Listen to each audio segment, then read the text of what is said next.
Good afternoon. My name is Lucy Sandell, and I'm thrilled that you're joining us today for our next webinar of Career Month 2017. This is the 6th of 16 webinars that have been planned, and I hope that you'll find others that interest you as well. I'm delighted to welcome you to our webinar entitled Building Your Career Compass. I'll be sharing the link to the recording after the webinar. Our presenter today is dual alumnus Tim Child. Tim is currently a senior consultant with the Aspen Leadership Group. Prior to joining ALG, he served as Vice President of Institutional Advancement for the J. Paul Getty Trust in Los Angeles. And Tim also spent nearly 30 years at the University of Chicago and held a variety of leadership positions in alumni engagement, fundraising, and organizational development. It's my pleasure to hand over the controls to Tim. Yes, and what Lucy failed to say is including working with her when she first started at the university. So it's a real pleasure to be here. I think when I was working in the alumni office several years ago, we first started working on Career Month, and I'm really delighted to see how much it's grown over the past several years. It's really exciting.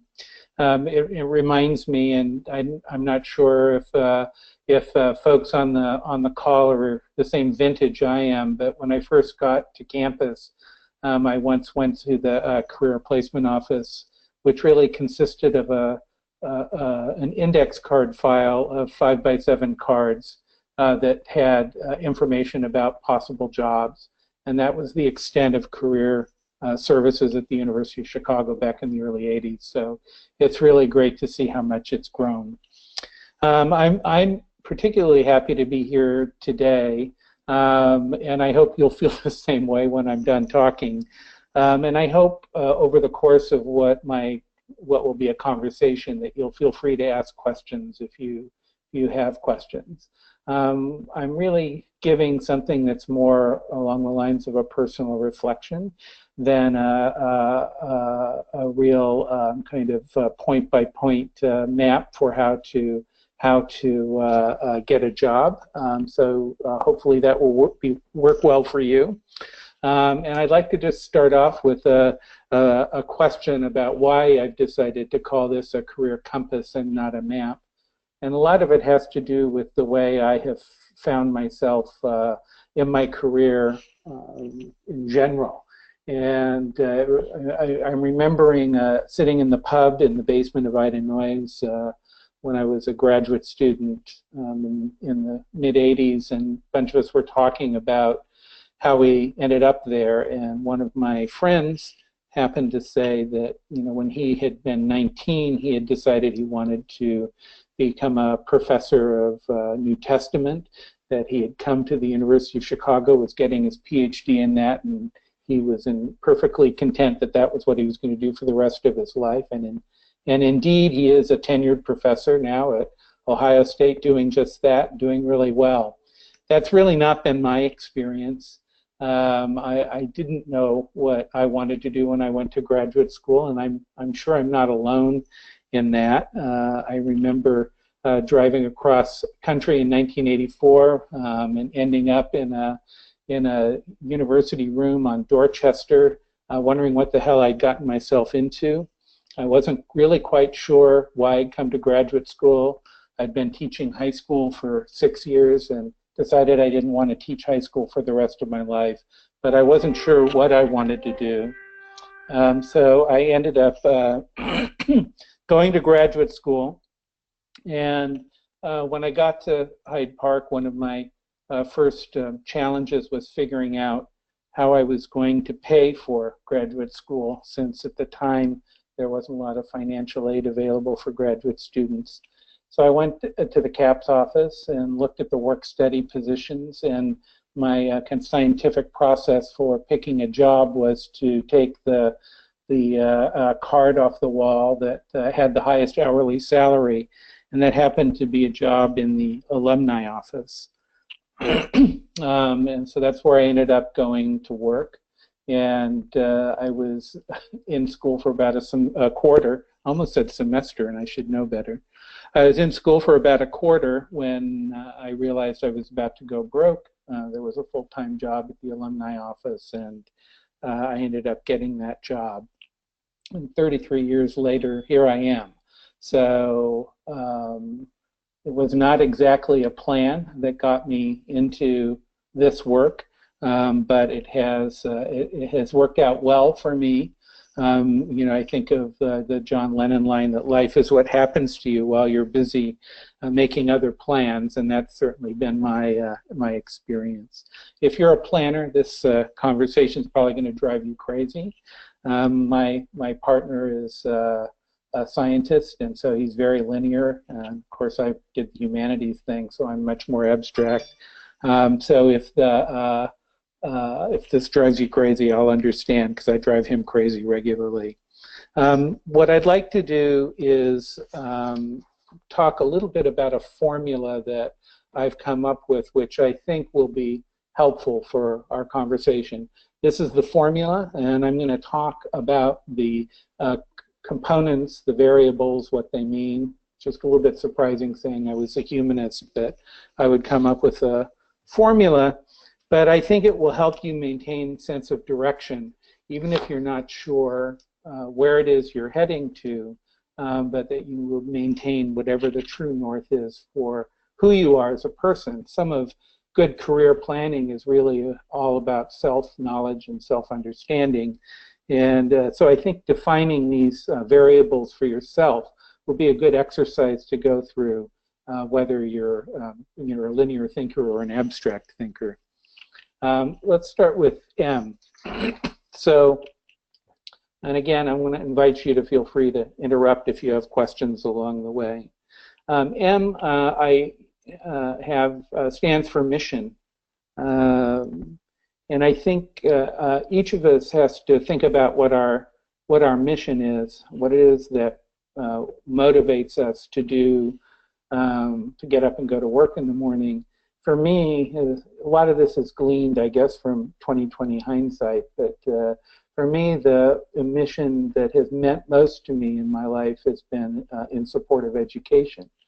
Whether I was teaching or whether I was working at the university, or even when I was at the Getty, where when I was interviewing, they said, why, I got asked the question, why would you leave the University of Chicago to come to the Getty? I mean, you've been in higher ed all your life, what's the deal?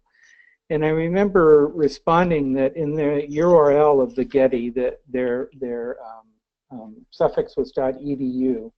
And so clearly I felt they saw themselves as an educational institution. And in fact, they were, and it was quite a bit like the University of Chicago, as it happens. But for me, you know, that educational mission has been front and center of what really gave me a sense of purpose. Sometime in the mid-90s, I was working at the Divinity School, and I was making a decent salary, but not a great salary. And a search firm called and asked that whether I was interested in interviewing to be the vice president of the American Bar Association, which, if you remember your Chicago geography, used to be on Lakeshore Drive near the Northwestern campus. And so I went and I interviewed for the job, and eventually was offered the job. And I was really torn about whether or not to take it, but the salary was about 50% more than I was making at the time. And I was really entranced by the possibilities that might be presented having that much extra capital coming in. But I asked the head of the Bar Association what he expected me to be doing in the position, what he would look for as success. And he was looking for someone who could come and raise somewhere between $4 and $5 million a year. Well, at the time, the Bar Association had 450,000 members, and I asked him, you know, if you only need $4 to $5 million a year, why don't you just raise the dues $10 a year on everyone? What do you need me for? And he didn't really have an answer for that. And I ended up turning down the job and the really lovely exorbitant salary, primarily because he couldn't give me a reason why he needed me or why I would make a difference. I couldn't see how I would make a difference. And so I turned that position down. So I really think it's important for you to think about what your own mission is, and to know that as you think about the kinds of jobs that you pursue. V squared stands for vision and values. The vision piece is really about how you see yourself, and I'll tell you a little bit. I had always seen myself. I guess one of my favorite Aesop's fables is of the tortoise and the hare. And I had always seen myself, at least in the work context, as a bit of a tortoise, more tortoise than hare for sure. And I know when I was managing a team, I really tried to make sure I had both tortoises and hares on the team, because I really think it's important to have that blend. But I understood of myself, I think, early on, that I was really much more of a tortoise in getting to my goals than someone who could sprint there. I think that it became important to me, and I realized that as I looked at managers, that the managers who I worked best with were the managers who understood me, who kind of knew what I had to give, and were able to extract that, or at least get me to give that, because they got me, and I think that's an important thing. So I think vision, the other part of the vision for me, which goes, I think, with the educational mission, is that I've always seen myself as someone who wanted to be of service. And again, I think you want to take a look at what is it how is it that you see yourself, and what kind of roles do you see yourself in giving you satisfaction. Values, for me, it's always been a value to be in a learning environment and to be learning. And I used to tell my staff, since I was raising money or working to raise money for the university, that we were in the generosity business, and that it was our great pleasure and privilege to be able to help people who wanted to be generous, to facilitate that.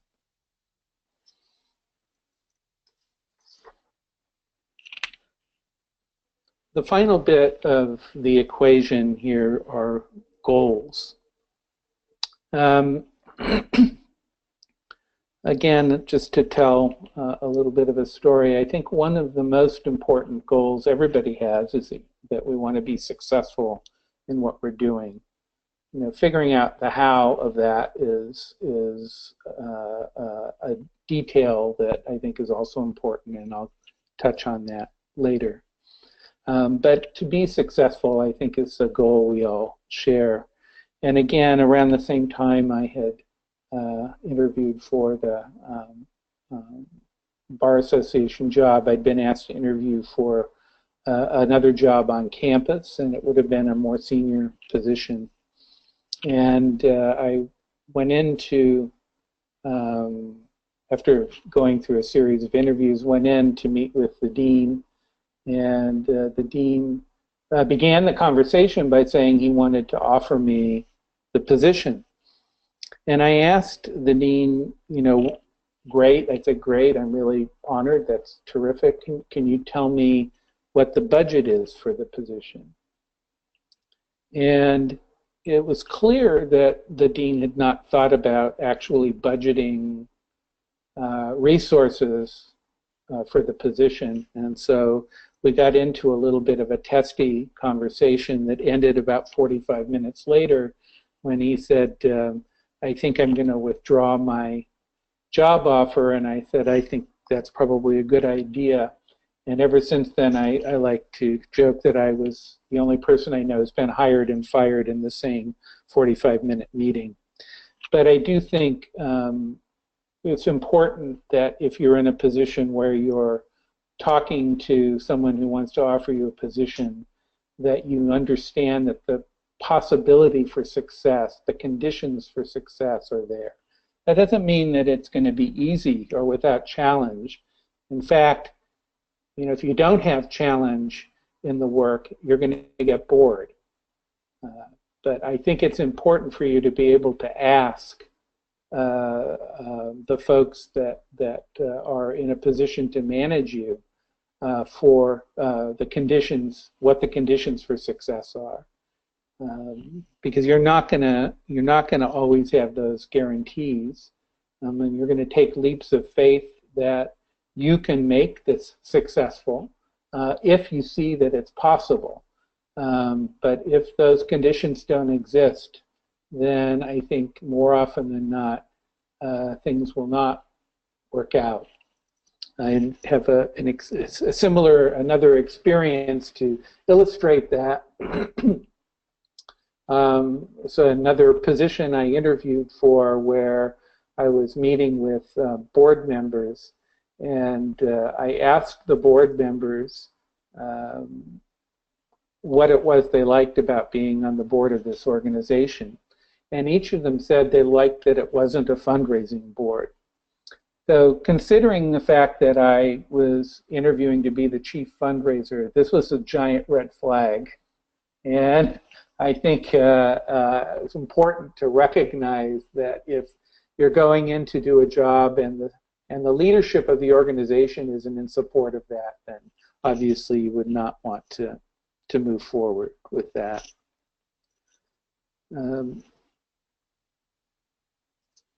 I think it's always good to have a little, low-level anxiety when you're showing up for work about whether you'll be able to do this, because it's important to feel that what's the Robert Browning line, that man's reach must exceed his grasp, or what's a heaven for? That having that bit of challenge in your life is what helps you grow as a person, and that makes the job satisfying. We need challenge in order to be satisfied. So these things add up, I think, to a career. If these things are present, if you can understand those elements, then you might have a career ahead of you. But if you take any of those elements out of the equation, then your career is going to be incomplete. The one thing you, I think, also want to keep in mind is not to, again, I'm thinking back to the Bar Association experience that I had, is that you don't want to take the square peg of yourself and try and pound yourself into a round hole. You're not going to be happy.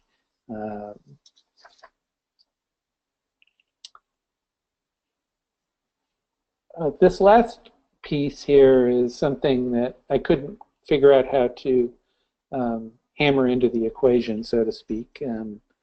But a lot of it has to do with what I mean by serendipity is how fortunate I've been in my own career to have good mentors. When I was trying to think about what to do next back in the 80s, when I was thinking about coming to graduate school, my choice of where I wanted to go to graduate school was based on the city I wanted to live in. So just for color commentary, I was living in the Napa Valley at the time, so I had and teaching there, I had a beautiful surroundings to live in. At the time, I wasn't really a wine drinker. That came later, but I did love living there in the Napa Valley. And I had decided I had friends in Seattle, and that's where I thought I wanted to go to graduate school. So I decided to apply to the University of Washington. And I went to one of the people who taught me in college and asked her, she invited me to lunch, and I asked her if she would write a letter of recommendation to me to go to the University of Washington. And I still remember her response, which is that she would be happy to write a letter anywhere I wanted to go, but that I had to apply to the University of Chicago. Years later, I always tell people that I was blackmailed into going to the University of Chicago. But as it happens, Mary Springer, who was this teacher who really changed my life with that sentence, knew something about me, I think, that I didn't know about myself, and was kind enough to leverage her opportunity to get me to apply to a place where she thought I would have a better educational experience. As it turns out, Mary and her husband, Norman, were both English professors and were great friends with Wayne Booth and his wife Phyllis. And any of you who've been in, were around when Wayne was teaching, he was just a giant. I'm virtually certain the only reason I got into the university is because she picked up the phone and called him. But that act of generosity on my part, in my behalf, really changed my life. And I think I can point to other incidents where I was open to let serendipity happen. And I think it's always a part in our lives if we're open to it. So I encourage you to keep in touch with your mentors and the people who have made differences in your life, because I think when you're trying to assess career moves, when you're not quite sure about what the right step is, touching base with people who know you and who may know those elements of your career compass better than you do can help you make decisions that can keep you going in the right direction. I'm going to pause here and see if there are any questions. Sure. I have to say, Tim, that you're the only person who's quoted Robert Browning and mentioned blackmail in order to go to the University of Chicago on a presentation, so I really appreciate that. What types of questions do you feel, because you were talking about tortoise and hares, what types of questions do you feel can elicit whether somebody is a tortoise or a hare? Because somebody might think they are without really considering it. Yeah, I mean, I think that some of it is just, and maybe it would help if I go a little bit faster ahead on that to some of the questions I have here. What I have after this is some more practical kinds of questions that you can ask and you can prepare to be asked when you move into job situations, and they might be helpful for you. But I think, you know, for yourself, at least for myself, I think the fact that, as I said, I'm much more of an abstract thinker. I don't think I ever met a metaphor I didn't love. And I think all of those things have meant that I process things a little more slowly. I want to think about the meaning and how the pieces fit together. I'm not as much of a shoot from the hip person.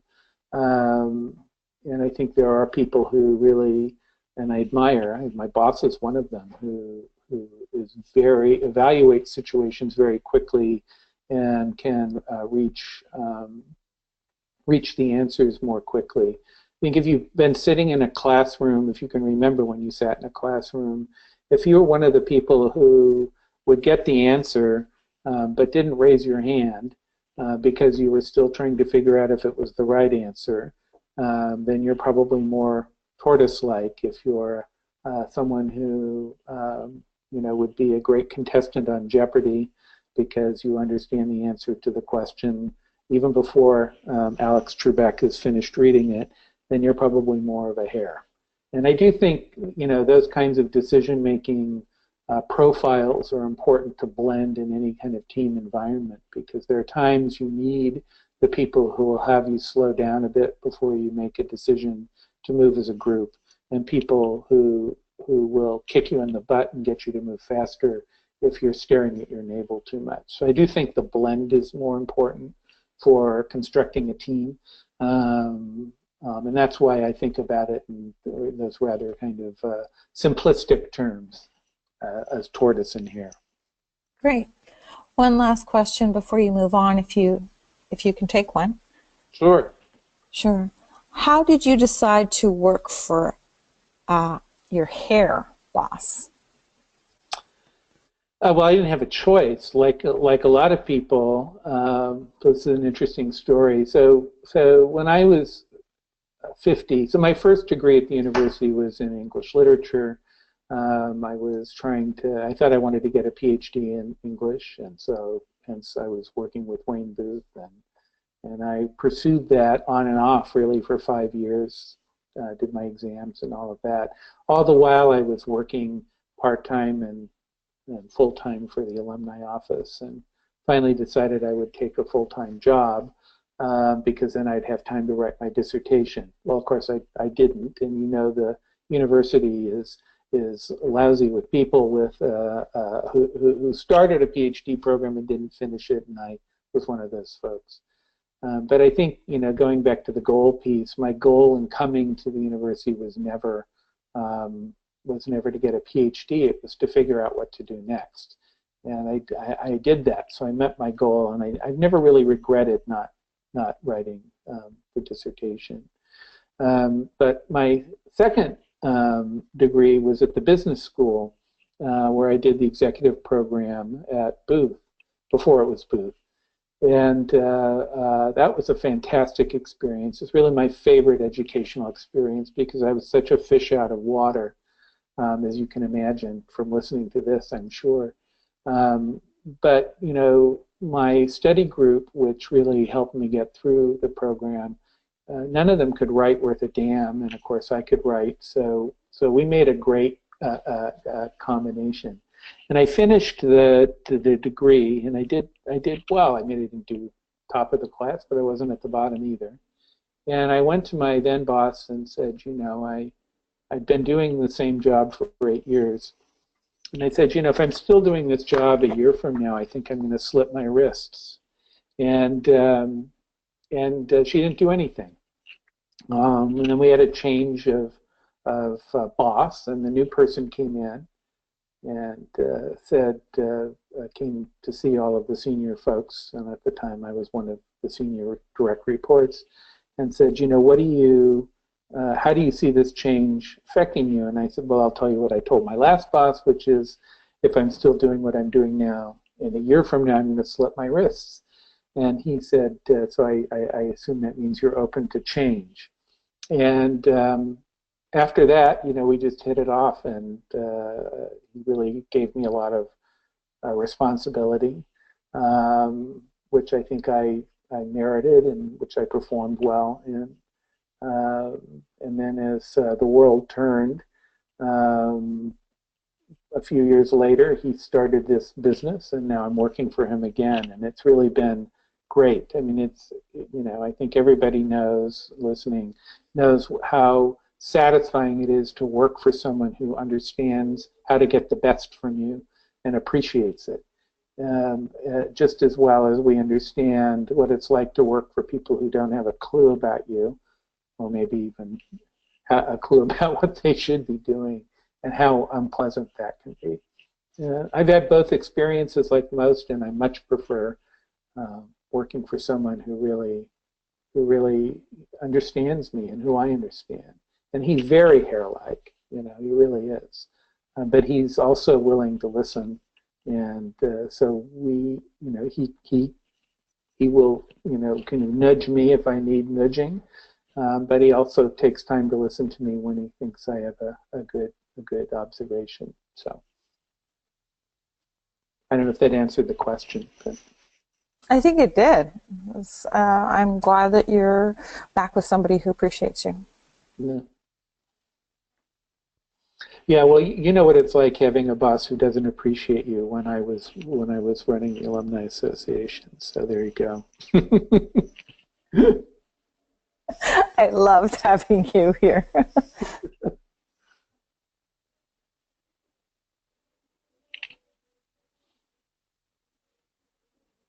Well, then let's move on. I would like to, these next few slides are really takeaway slides for you, which I think you can use. I've called them interview tips. They're not all inclusive, they're just sketches of things. Many of these questions I think you can read and figure out yourself. I'm going to start with this first one. How would you describe the culture of the organization? These are questions I think you can ask when you're interviewing for a job. And the idea of culture is, it's got several layers to it. In the context of this conversation, I'm going to send you back to the equation at the beginning where C, instead of equaling your career, should equal the culture of the organization. So really what you want to be doing is thinking about what's the mission of this organization, what's its vision, what are its values, and what are its goals, and do those align with mine? Because that's going to, provide, the greater the alignment, the greater the match is for the job. But that's one way of looking at culture, is understanding what the M plus V squared plus G components are of the organization you're working for, or getting the folks who are interviewing you to describe those things to see if they understand what they are. But I do think that that's an important question for anyone to ask. I think culture misfits. It's just grinding on people. Now in the work I'm doing now, where I do executive search, so I'm interviewing a ton of people every day and working on placing them in positions. Oftentimes I'll talk to people who've been reorganized out of a job, or who found themselves in a place where just wasn't the right fit. And usually when you think about fit, it comes down to two things. One is it a cultural fit? Is the culture of this institution one that aligns with my own mission and values? And the other is the job itself challenging enough, and can I be successful in it? But the culture of the organization is a hugely important thing. So I urge everyone to think about asking that question when they're in an interview. And you can suss out these things in a number of ways. I mean, I think the last two bullets, for example, really are glosses on the first question: why do people come to work here? What's unique about this institution? Those are all ways of figuring out what the elements of their equation are, whether they add up for you. The other are more practical things. I think, again, it's important to suss out whether the conditions for success are there. So asking these success-based definitions, what is it the person going to need to do to be successful? What's that going to look like? What should the first 60 to 90 days look like? Those kinds of questions really are designed to gauge whether or not the conditions for success exist. I think it's extremely important that you have some versions of these questions, both for yourself and because interviewers will assess whether or not you're a good candidate based on the quality of your questions almost as much as the quality of your answers. So it's always good, be a good UC alum and ask hard questions when you're in interviews. Respectful, but challenging.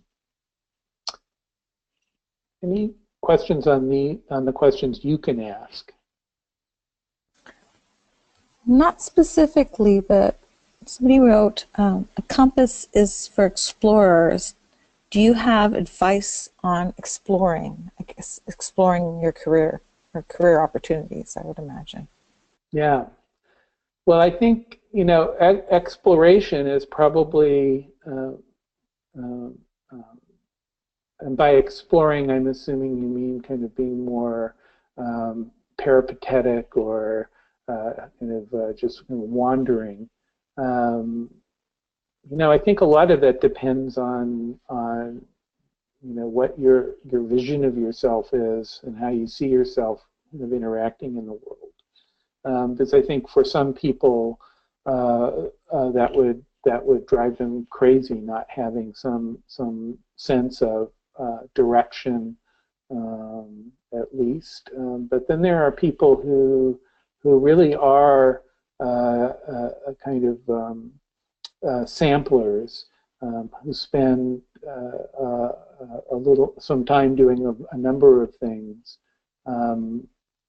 And that can be, again, this is maybe too revealing of me, but I know when I was in an undergrad, I think I changed my major a dozen times over the course of and it took me 6 years to finish, so it should be no surprise either.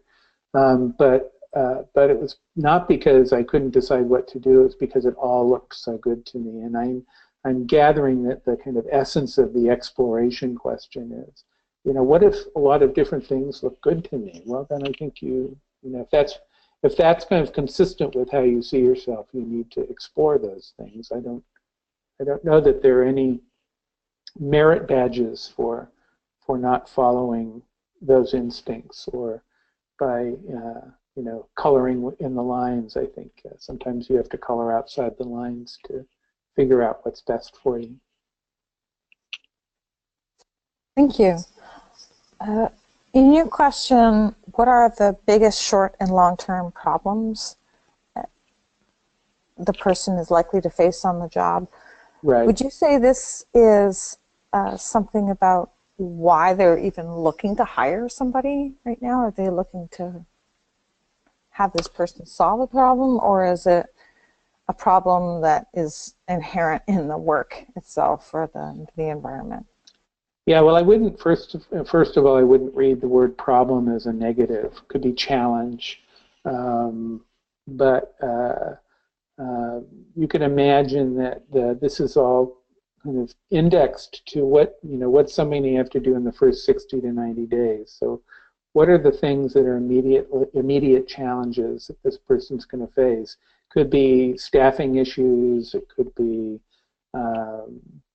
other kinds of work-related issues that are really more pressing, and that there are longer-term issues that will come up that you're going to have to work on simultaneously. The truth of the matter is, all work is made up of short-term and long-term challenges. And the question is does the people who are hiring you understand what the ones are associated with this job, and are those challenges that you're prepared to accept and in fact looking for? That's the way we grow in both as professionals, is by meeting those challenges as well as human beings. So you're not going to find a job that doesn't have some version of short-term and long-term issues. Do you have time for one more question before you move on? Sure. Okay. Even if you identify a good boss, when you were told, or when you first start the job, your boss can change any time, maybe due to his or her job promotion or company reorganization. The new boss may or may not be a good fit. Then what would you advise?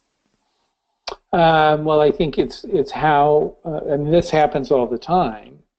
And sometimes it's not about your boss. Sometimes it's, especially if you're working in the nonprofit area, which is where I was, challenges may not be coming from the administrative your administrative boss, but there can be challenges presented by directors and trustees of volunteers or people who have fiduciary responsibility for the organization. I think managing that kind of change and transition is important because oftentimes, I mean, in my case, both the boss who I said I don't want to slip my wrists to initially and the one who I said it to subsequently, I love both of those people. I'm still close to both of those people. And I was nervous when my first boss left because we had had a long working relationship, and I was nervous about this new person coming in, who again was very Hare-like. So I had previously a Tortoise boss, and my Tortoise self loved working with her. And this new guy was going to be very much more Hare-like, but it worked out well. I mean, I think that you have to give yourself time to find out what is it about this that feels out of alignment. Is it something that is fixable and should be fixable in yourself? Then you need to step up and take care of that. If it's something that's more has a more toxic feel to it, I've been there too. Then I think it's important for you to figure out how you can move on in a way that gets you into a healthier work environment. So I think it's a really good question, because managing change is really something that's a constant for all of us when we're working in any environment. There's always going to be those kinds of changes. And I think it's just important to make sure you're assessing. Well, this again could be my Tortoise self saying, slow down and think about what it is that's not feeling right, and find out whether that's because of the new manager and that has a negative consequence, or is it something where you can help support the manager? There are times where none of these folks, and if you've been in a managerial position, none of us come to the job perfectly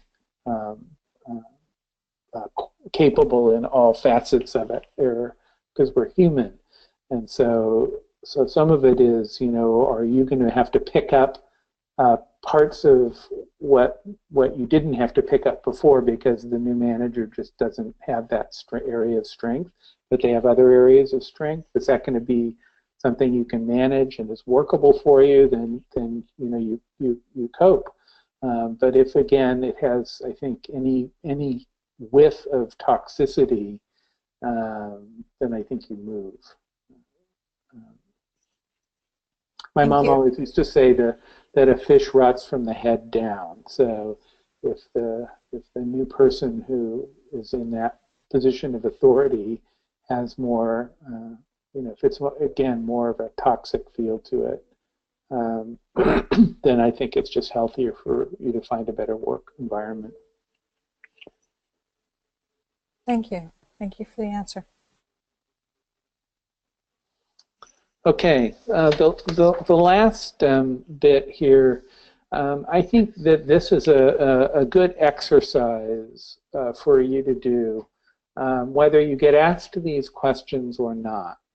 So there are two questions I think it's good to have prepared generally for any position. The first question is, what's your most significant accomplishment? And this is taken from a performance-based evaluation system, which I stole directly out of New York Times article. No, this isn't the New York Times. This was a conference I went to, and I was really impressed by the presenter, who really was, forcing us to think about specific accomplishments in the interview process and being able to talk about it in these SMART-based examples. They're fact-based. I think a lot of times in interview situations, you end up lapsing into generalities. It's good to have some specifics to talk about. And so the things that are listed here I think are great. What's the specific task that you were faced with? How did you measure? What changed? What did you do? What was the result? How long did it take? And what was this environment? These environmental questions. Did you have the resources, people? How did you get support from your manager? But really, those kinds of specific elements around something you did in your work life that you're particularly proud of, and being able to talk about it in specific ways. Oftentimes, I was working with a candidate at in a job recently who was, had marvelous experience, who was very deeply experienced and qualified, overqualified, really, for the position she was interviewing for. And she didn't do well in the interview with the organization because they asked her for specific examples of work she'd done with donors, fundraising she had done, a gift that she had raised that she was particularly pleased about. And she couldn't tell any stories around that. And it's really important for you to be able to put together some sort of narrative around things you've accomplished in your work life. And I think that's true for virtually any kind of job you can be interviewing for. So that's the first question. You might get these kinds of follow-up questions. So, it's just really designed to get you to think about those things and can be prepared to respond to them. I mean, easily you can see some of them you'd be able to figure out easily, but I think that's important.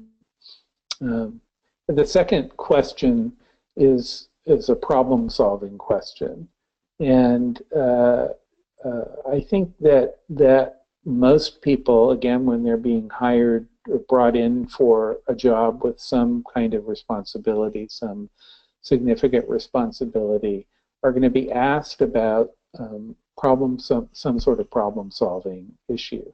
Sometimes it's HR-based. If you're being interviewed to be a manager, oftentimes you're going to be asked about your management style and to discuss a difficult HR situation which you managed in your previous job. That's a very common question because people want to see how you think about these things, how you go about solving the problem, what you did, what it indicated about you as a manager.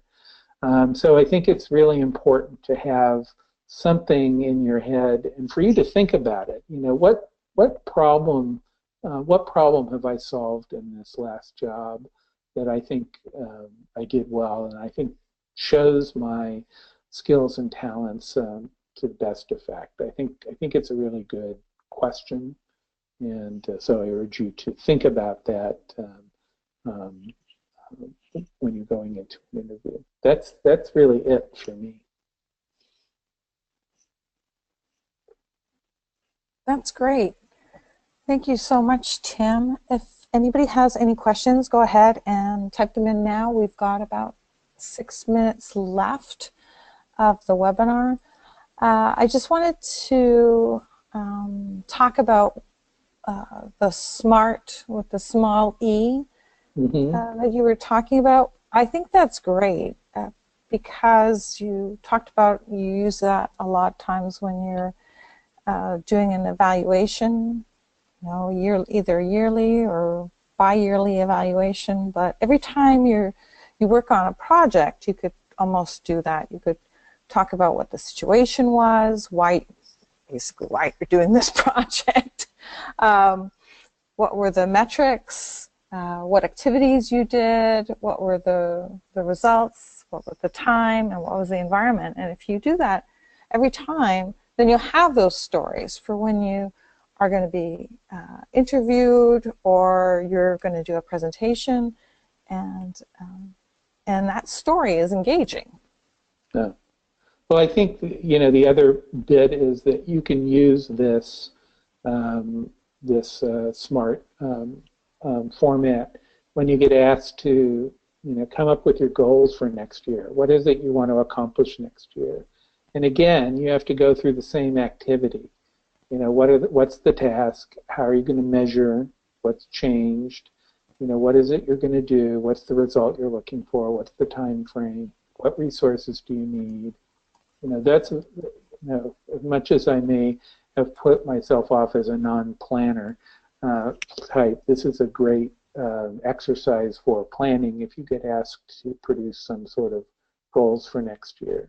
I used to hate going into those conversations with my boss, as you can imagine, given the way I've described how I think is probably not a surprise. But these exercises are really helpful in organizing how you want to go about thinking about what you do next. But it's also important, you know, if you're in an interview, to be able to have that at hand. Great. I have a question. One of the participants wrote, what advice would you offer those of us who are more mature and would like to move up from middle to executive management in nonprofits?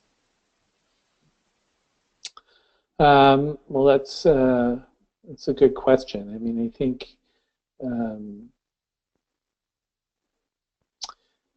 you know, I think it's a little hard to answer because it's a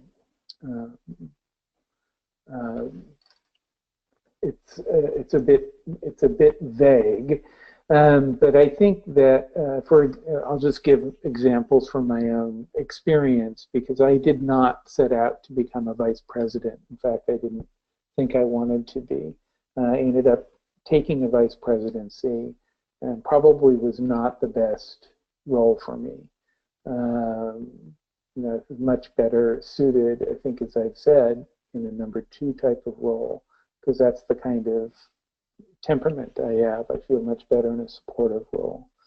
And I think, you know, if you set your sights on a more senior role, and if that senior role is more an executive role, executive director role, running a nonprofit organization, then there are things you're going to need, if it's a nonprofit group, that you're going to need to have to be able to do.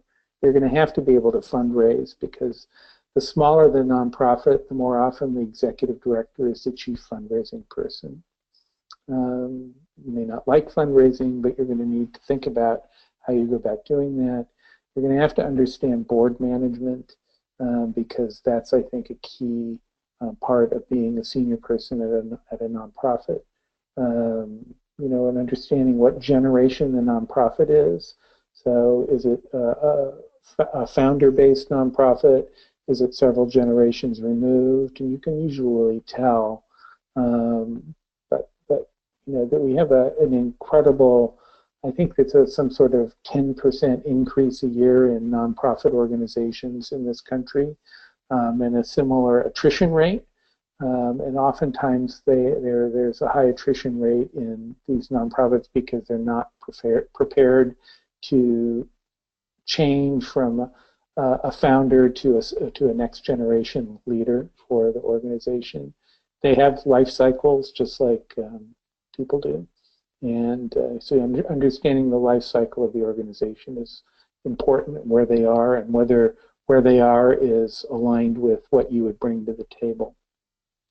Those are like just a few thoughts, but I think it's a complicated question.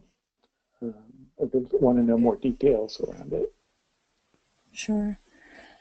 Any tips on selling yourself while switching from one field to another? For example, if you've worked in public health and you know you want to work in the homelessness field.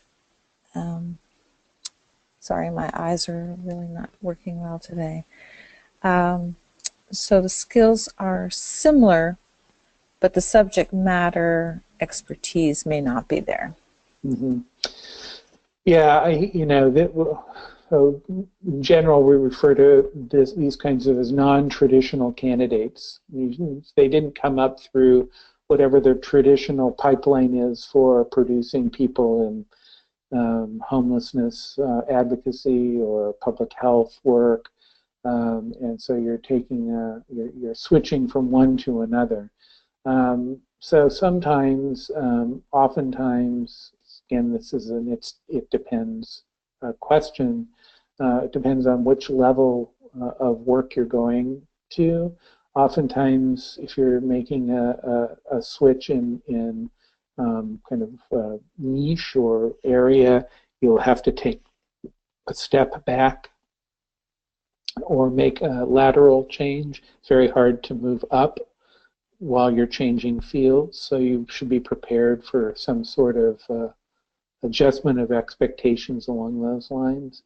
Now, if you're coming out of public health, going into homelessness advocacy, you also have to think about compensation issues. It's likely to be a different index or scale of compensation that you want to consider.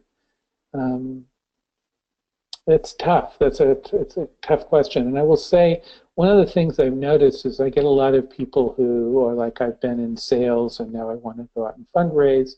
And yes, there are transferable skills and the like. But most of these professions have a certain level of professional kind of competencies that hiring managers expect to find.